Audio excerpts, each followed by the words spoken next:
For 11 years, they blamed me for my sister's tragedy, until the truth in a police report set me free. But before I share my story, please take a minute of your precious time to support our channel. Your support and love keeps us going. I tossed my clinic ID onto the counter, the plastic tag clattering against the tile. My navy scrubs clung to me with the weight of a 14-hour shift, and every bone in my body begged for rest. But I knew my niece, Layla, would be starving soon. I yanked open the freezer, pulled out a bag of turkey nuggets, and dumped them onto a tray. Good enough. I popped them into the oven and rubbed my temples, trying to quiet the pounding in my head. Before I could even set the timer, a voice floated from the dining room. "Monique, can you step in here for a moment?" It was my father. His tone had that same brittle calm I had learned to dread since childhood, the kind of stillness that always preceded a storm. "1 second. I called back, shutting the oven door with more force than I meant. The hum of heat filled the kitchen as I shuffled toward the dining room, my sneakers squeaking softly on the floor. The scene waiting for me stopped me in my tracks. My father sat at the head of the polished mahogany table, posture stiff, as if he were presiding over a board meeting rather than a family dinner. My mother perched on the opposite end, her lips pressed into a tight line. And between them, at the side of the table, sat Layla in her wheelchair, staring down at her folded hands. My father's salt and pepper beard twitched when he finally looked up. "Sit," he said. No greeting. No "how was your day?" Just a command, cold and clipped. I lowered myself into the only empty chair, my body still vibrating from exhaustion. My mother slid a neat stack of papers toward me. The stark white pages looked out of place against the table's scuffed wood. "Your mom and I are getting older," my father said, folding his hands like a pastor about to deliver a sermon. "It's time we make sure everything is in order for Layla's future." My eyes skimmed the bold title across the top page, Family Care Agreement. My stomach dropped. Farther down, in heavy type, I saw my own name, Responsible Guardian Monique Carter. I don't understand," I said carefully. "It's simple," my mother answered, her voice soft but ironclad. "You'll withdraw from your savings plan to set up a fund for Layla. After that, you'll send us $1,500 every month to cover her ongoing needs." The number hit me like a slap. $1,500? Every month? My father leaned forward, elbows on the table. "You bring home almost $60,000 a year as a nurse. That's $5,000 a month. We're only asking for a fraction of it. But I still have rent, bills, my own student debt." "Don't hide behind your loans," my mother cut in, her tone suddenly sharp enough to slice the air. "You've got nearly $45,000 in your retirement account. If you cash it out, that's $30,000 right there. More than enough to start with." My palms trembled so badly I pressed them flat against the table to steady myself. A sour wave of nausea crawled up my throat. This feels so sudden," I whispered. "There's nothing sudden about it," my father replied. "You've been taking care of your sister since the accident. We're just formalizing what's always been your duty." The pen slid across the table toward me, glinting under the chandelier. My name was printed again and again on the pages, each time next to words like obligation and financial custodian. "Sign tonight," my father said, his voice low and commanding. "We'll file it in the morning." For a moment, I just stared at the inked line, waiting for my signature. My mind betrayed me, flashing back to the day it all began, 15-year-old me, sitting on Layla's hospital bed, her fingers clutching mine, machines beeping around us. "I'll never let you down," I had whispered then. "I'll take care of you no matter what." Across the table, Layla finally lifted her gaze. Her eyes glistened, but she said nothing. She only looked at me, then dropped her stare again. "Why me?" My voice cracked, smaller than I wanted. "Why is it always me?" My father's jaw clenched. "Because you're the reason your cousin is in that chair." The words sliced deeper than any scalpel. 15 years of shame pressed down on my chest like a weight I couldn't shrug off. The oven ticked behind me like a metronome counting down to a verdict I hadn't agreed to. I picked up the pen, felt its cheap barrel bite into my fingers, then set it back down as gently as if it might explode. "I'll speak with you tomorrow," I said. My father's mouth opened to protest, but I was already on my feet. In my room, I locked the door and slid down the wall until my knees met my chest. My hand shook too hard to text, So I scrolled contacts and pressed a number I hadn't called in years. Monique! The voice on the other end sounded surprised, and exactly like I remembered. It's been a minute. You okay? Tasha, the name scraped out of me. I need help. Tasha Okafor had been my best friend in college, and, now, a defense attorney with a spine of steel. I told her everything, about the papers, the threat, the demand for my savings. When I paused to breathe, she asked one question that shifted the ground under my feet. Have you ever seen the official accident report from Layla's case? Silence filled the line. No, I said finally. I was 15. My parents handled everything. Meet me tomorrow, she said. Let's start with the truth. The cafe on Maple and Third hummed with soft conversation and the hiss of steaming milk.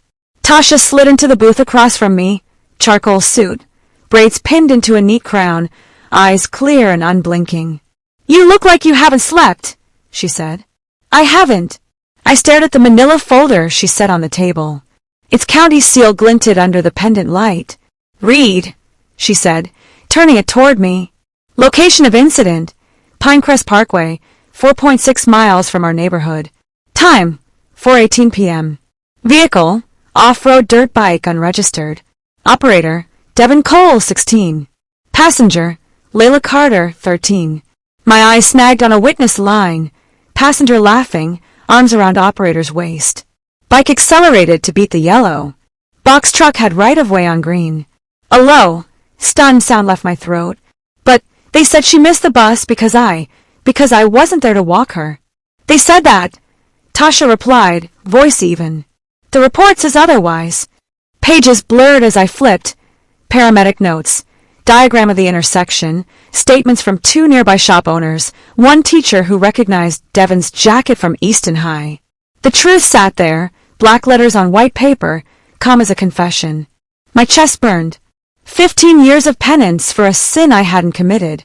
15 years of double shifts and swallowed dreams because they said it was my fault.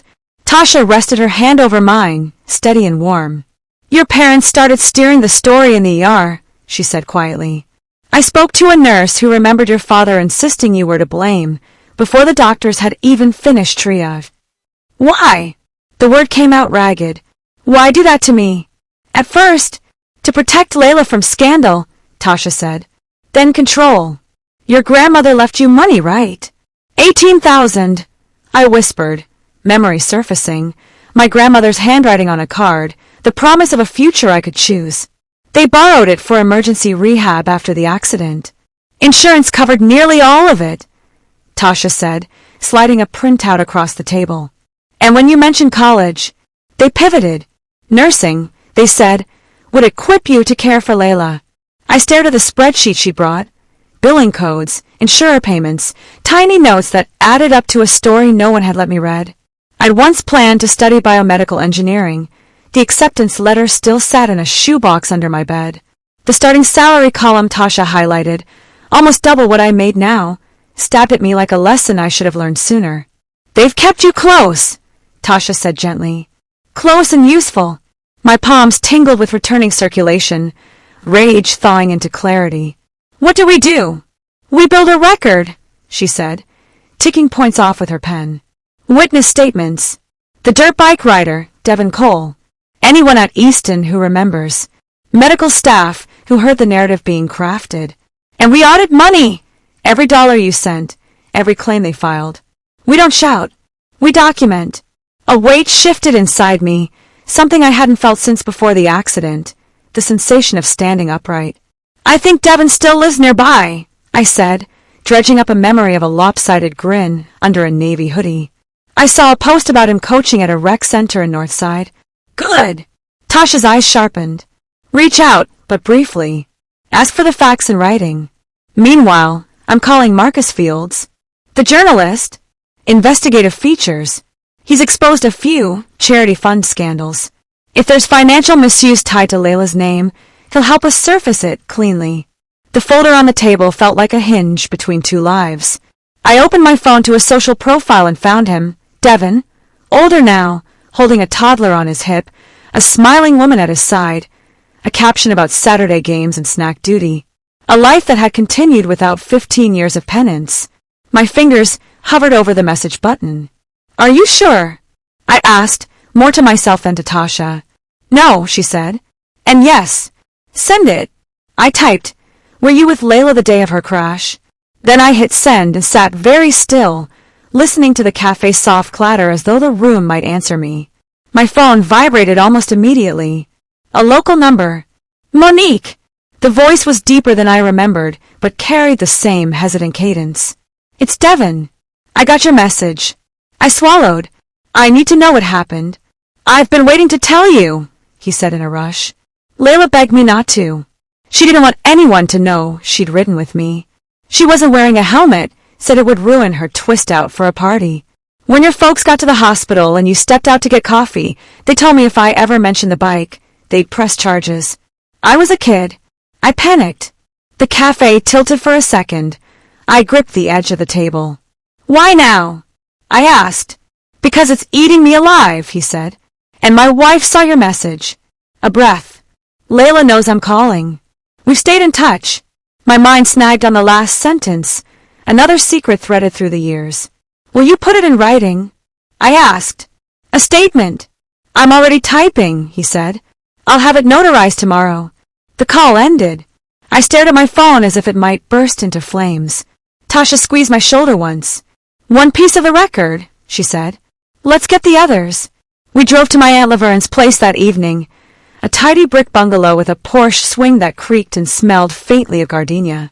Aunt Laverne had worked nights in the ER back then. She opened the door, saw my face, and stepped aside without a word. I should have said something years ago, she told us at the kitchen table, voice shaking as she stirred sugar into tea she didn't drink. I heard your mama in the hallway that night.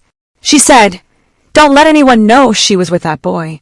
We'll say Monique was supposed to walk her to the bus. And your daddy said, Monique is responsible. She'll accept it. I froze. Her apology trembled, old regret rising like steam. I covered her hand. You're speaking now. By Sunday, we collected Devon's notarized statement, a copy of the incident report, and a timeline Tasha insisted we map in blue marker across her office whiteboard. The inheritance, the temporary, borrowing that never returned, the monthly payments that grew teeth, the times I tried to step away and was reeled back with a fresh guilt hook. Your parents will press, Tasha said, tapping the marker. They'll try the church, your job, the neighborhood. Fear is their favorite tool. I nodded and felt something settle in my spine. They've had 15 years to perfect the script, I said. It's my turn to write the record. When we left, evening bled gold across the sidewalks. The air smelled like cut grass and distant rain. I looked up, really looked up, for the first time in years. Next step? I asked. Tasha smiled without showing teeth. We keep moving. Quietly, precisely. Documentation over drama. And when they try to corner you, we won't be where they expect. I thought of the papers on the table, the pen glinting under the chandelier, the word responsible tied to my name like a chain. Then I thought of the folder in my bag, the county seal, the lines that said plainly what had always been true. I'm ready, I said, surprising myself with how steady I sounded. Let's finish what they started. By midweek, my small apartment looked like a crime lab. Documents fanned out across my coffee table, sticky notes climbing the walls. Bank statements, hospital charts, Devon's notarized account. They painted a picture too damning to ignore. Tasha walked in with a new stack of folders tucked under her arm, her heels clicking against the tile.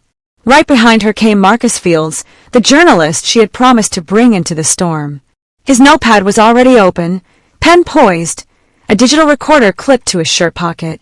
You were right, Marcus said as he spread spreadsheets across the table. I matched every deposit you made to your parents against Layla's actual therapy invoices. Less than a third of your money ever reached her care. My stomach turned as my eyes skimmed the highlighted columns. Rent checks, credit card payments, even a luxury car lease from 2 summers ago. And this, Marcus tapped another page, is a timeshare in Jamaica. They've been paying into it for the past 4 years. In your name. I pressed a palm against my forehead. They forged my signature. They did, Tasha confirmed grimly. I had a handwriting specialist review it. The pressure points scream your father's hand. I closed my eyes, my chest tight. Even their lies carried his fingerprints. Tasha set another file down, sliding it toward me. This is from the rehab clinic. Half the sessions your parents collected donations for never happened. Some equipment claims were filed and paid, but the supplies never arrived. That, Monique, is insurance fraud. The word hung in the air like a thundercloud. For years I'd thought I was drowning under family duty. Now I realized I'd been trapped inside a scheme. We're not just exposing lies, I said slowly, my voice steadying, as though I were presenting a case study to a room of medical residents. We're uncovering a pattern of fraud and coercion. 15 years of it. Tasha gave a single approving nod. Exactly. No emotional outbursts, no drama. They thrive on that. We dismantle their power piece by piece. Before I could reply, Tasha's office phone rang. She answered, listened, and her expression sharpened. Yes, she's here. Send it through. She hung up and looked at me. That was my assistant, she said. Your parents have retained counsel, Valerie Hightower. Marcus let out a low whistle. She's known for playing dirty in family disputes. A tremor slid through my hands, the first crack in the professional armor I had been trying so hard to wear. What are they doing? They've sent a demand letter, Tasha said, her tone clipped. They're threatening to petition for legal guardianship of Layla if you refuse to keep paying. The air seemed to thin, pressing against my lungs. Guardianship. They wanted to take my cousin from me, to lock down control once and for all. They can't do that, can they? My voice faltered. No, Tasha said firmly, but they're counting on your fear. Legal fees alone could bury you if you cave. I glanced at Marcus, his eyes steady behind wire-rimmed glasses. You okay? He asked. I drew in a long breath. The panic ebbed, replaced by a clarity so sharp it almost hurt. They're afraid. That's why they're swinging wild now. They know the truth is coming. Marcus leaned forward. The question is, how far are they willing to go to protect their lie? I thought about the tribunal-like dinner, the threats, the forged documents. My parents had built their entire identity around this story, drawing respect from the church, sympathy from neighbors, and financial cover from my paycheck. They weren't about to let it collapse quietly. But neither was I. 3 days later, I sat in Tasha's office, the mahogany conference table swallowed by evidence. Folders were labeled by year, timelines stretched across a whiteboard in neat blue lines, every lie plotted like a crime scene diagram. At the center lay the county's official report, its seal gleaming like a final verdict. This is everything? Tasha asked, flipping through the checklist. Every scrap I could dig up, I said, adjusting my glasses. Devon's statement, the hospital files, the bank records, even the forged mortgage papers. Marcus tapped the edge of one folder. That forgery is your strongest card. It's criminal, not just moral. If they want to drag you into court, they'll have to explain why your father's handwriting is on a loan application you never saw. A chill ran through me. He forged my name to get another mortgage. Exactly, Marcus said. And the bank's examiner confirmed it yesterday.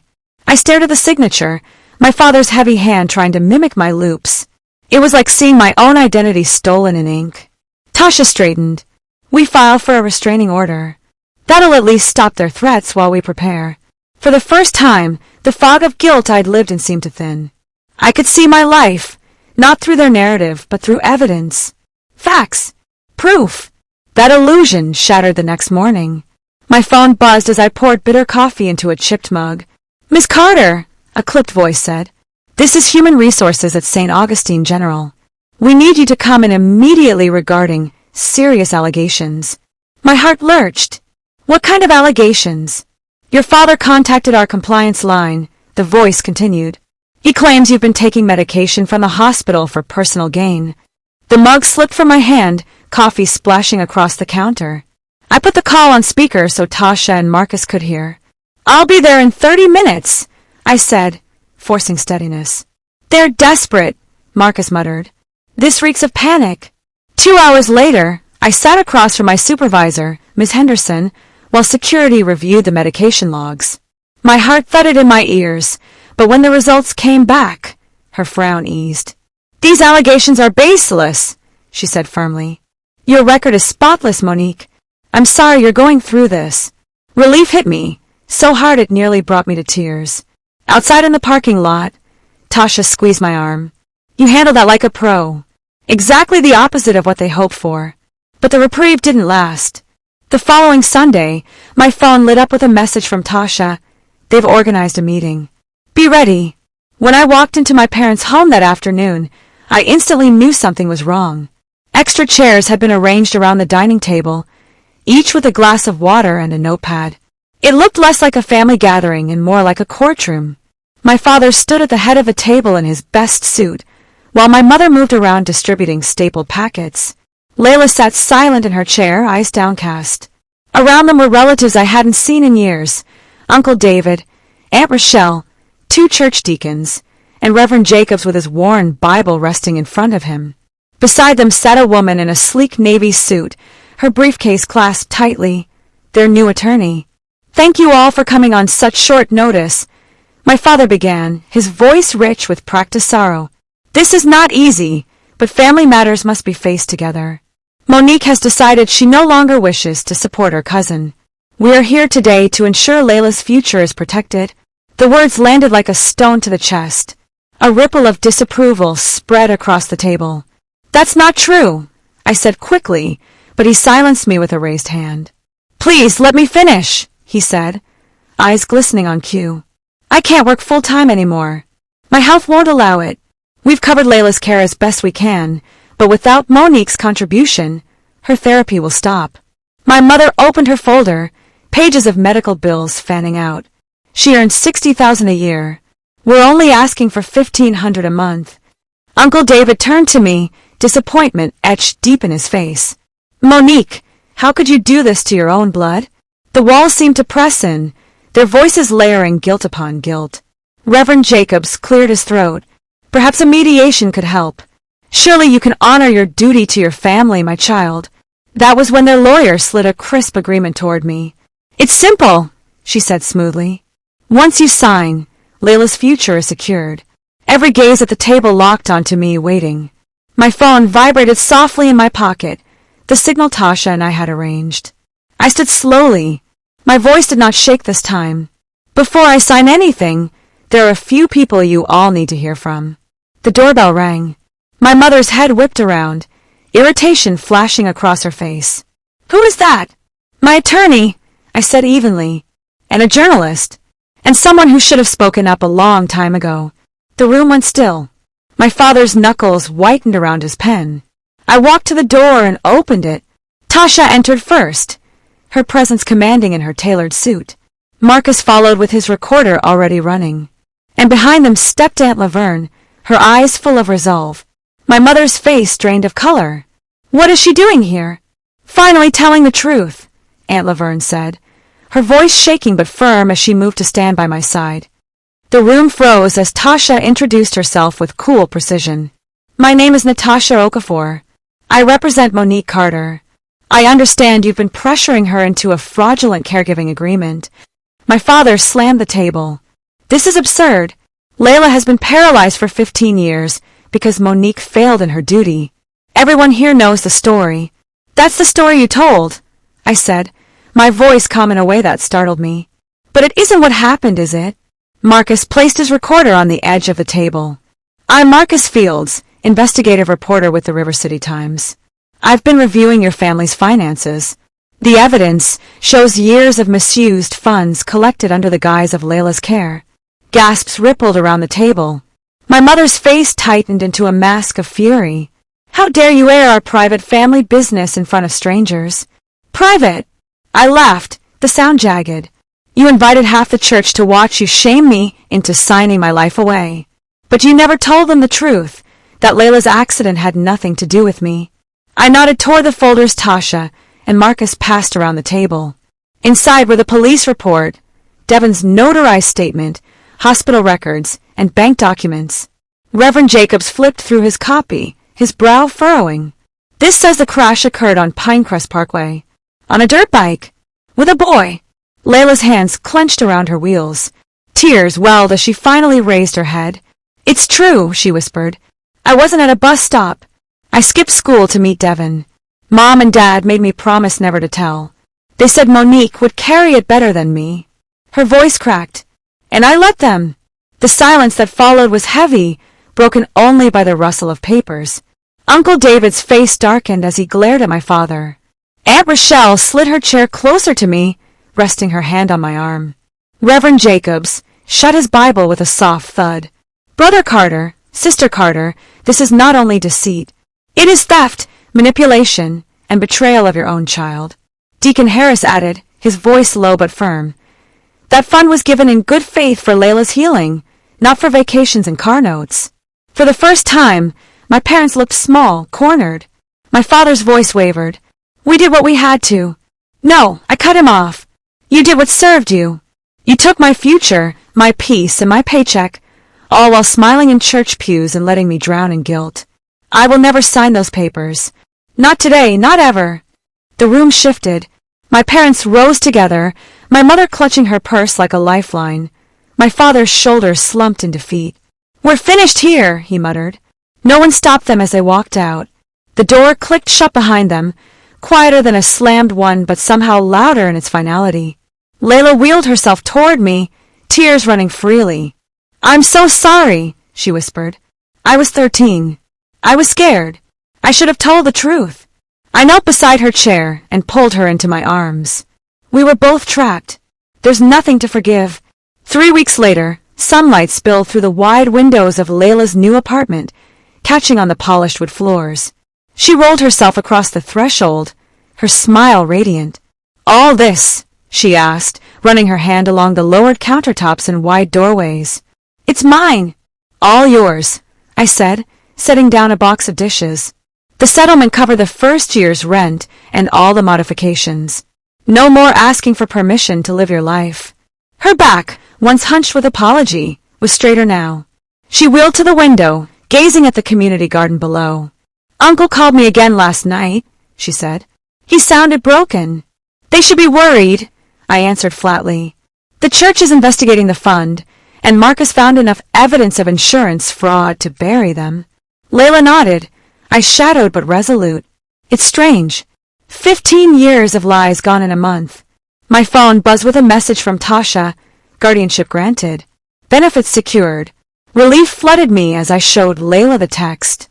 She exhaled, shoulders shaking, then broke into a small laugh. Do you realize, she said, they told me I'd never qualify for disability on my own?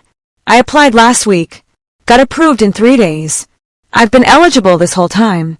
The absurdity of it made us both laugh until tears blurred our vision.